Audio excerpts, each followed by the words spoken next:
India മുന്നണി ഒരു കാര്യം കൂടി തീരുമാനിച്ചിരിക്കുന്നു. രാഹുൽ ഗാന്ധി BJPയുടെ ഇപ്പോഴത്തെ സിറ്റിംഗ് സീറ്റായിട്ടുള്ള അമേത്തിയിൽ മത്സരിക്കാൻ പോകുന്നു. സ്മൃതി ഇറാനിക്ക് നേരെ തന്നെ മത്സരിക്കും. രാഹുൽ ഗാന്ധി 3 തവണ പ്രതിനിധീകരിച്ച ലോക്സഭാ മണ്ഡലമാണ് അമേത്തി. കഴിഞ്ഞ 5 വർഷക്കാലം കൊണ്ട് സ്മൃതി അവിടെ എന്താണ് ഉണ്ടാക്കിയത് എന്ന രീതിയിലേക്ക് വലിയ ചോദ്യങ്ങൾ വന്നിരിക്കുന്നു.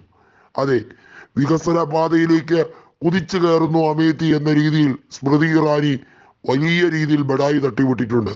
ഒന്നും നടന്നിട്ടില്ല എന്ന് മാത്രമല്ല, UPയിൽ രാഹുൽ ഗാന്ധി തിരിച്ചു വരേണ്ടത് അവിടുത്തെ കോൺഗ്രസിന്റെ പുനർജീവനത്തിന് ആവശ്യമാണ്. അതിനാൽ രാഹുൽ ഗാന്ധി തിരിച്ചു വരികയാണ്. സമാജ്വാദി പാർട്ടിയും അത് തന്നെയാണ് ആഗ്രഹിക്കുന്നത്.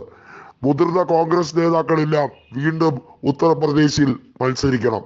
സമാജ്വാദി പാർട്ടി നേതാക്കളും ഉത്തർപ്രദേശിൽ നഖശികാന്തം അവർ കയ്യും മെയ്യും മറന്ന് ഒരുമിച്ച് നിന്ന് പോരാടും. ആ പോരാട്ടത്തിലൂടെ വിജയം കാണും. ഇന്ത്യ മുന്നണിയുടെ ആത്യന്തികമായ വിജയം, BJPയുടെ ആത്യന്തികമായ പരാജയം.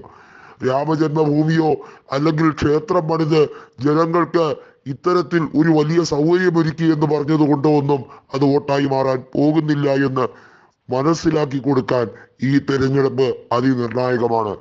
2024 ഈ ലോക്സഭാ തെരഞ്ഞെടുപ്പിൽ BJP വീണ്ടും അവരുടെ സീറ്റ് വർദ്ധിപ്പിക്കും എന്ന് പറയുന്നവരോട് അല്ല, ഞങ്ങൾ ഇന്ത്യ മുന്നണി തുടങ്ങിയിരിക്കുന്നത് BJPയുടെ സീറ്റ് വർധനവ് കുറയ്ക്കാൻ വേണ്ടിയാണ് എന്നത് ആപ്തവാക്യമാകണമെങ്കിൽ അതിന് ഒറ്റ വഴിയേ ഉള്ളൂ. രാഹുൽ ഗാന്ധി ഏറ്റവും നിർണായകമായ അമേത്തി സീറ്റിൽ മത്സരിക്കുക എന്നുള്ളത്. വയനാട്ടിൽ രാഹുൽ ഗാന്ധി മത്സരിക്കുമോ എന്നുള്ള കാര്യത്തിൽ തീർച്ചപ്പെടുത്തിയിട്ടില്ല. പക്ഷേ ഉത്തർപ്രദേശിലെ അമേത്തിയിൽ തിരിച്ച് വീണ്ടും രാഹുൽ തന്നെ വരണം എന്നുള്ളത് കോൺഗ്രസ്സുകാരുടെ ഒരു പൊതുവികാരമായി മാറിക്കഴിഞ്ഞിരിക്കുന്നു. കഴിഞ്ഞ തവണ വെറും 55,000 വോട്ടുകൾക്ക് മാത്രമാണ് പരാജിതനായത്. പക്ഷെ ഇക്കുറി അത് മേക്ക് ഓവർ ചെയ്യാൻ കഴിയും.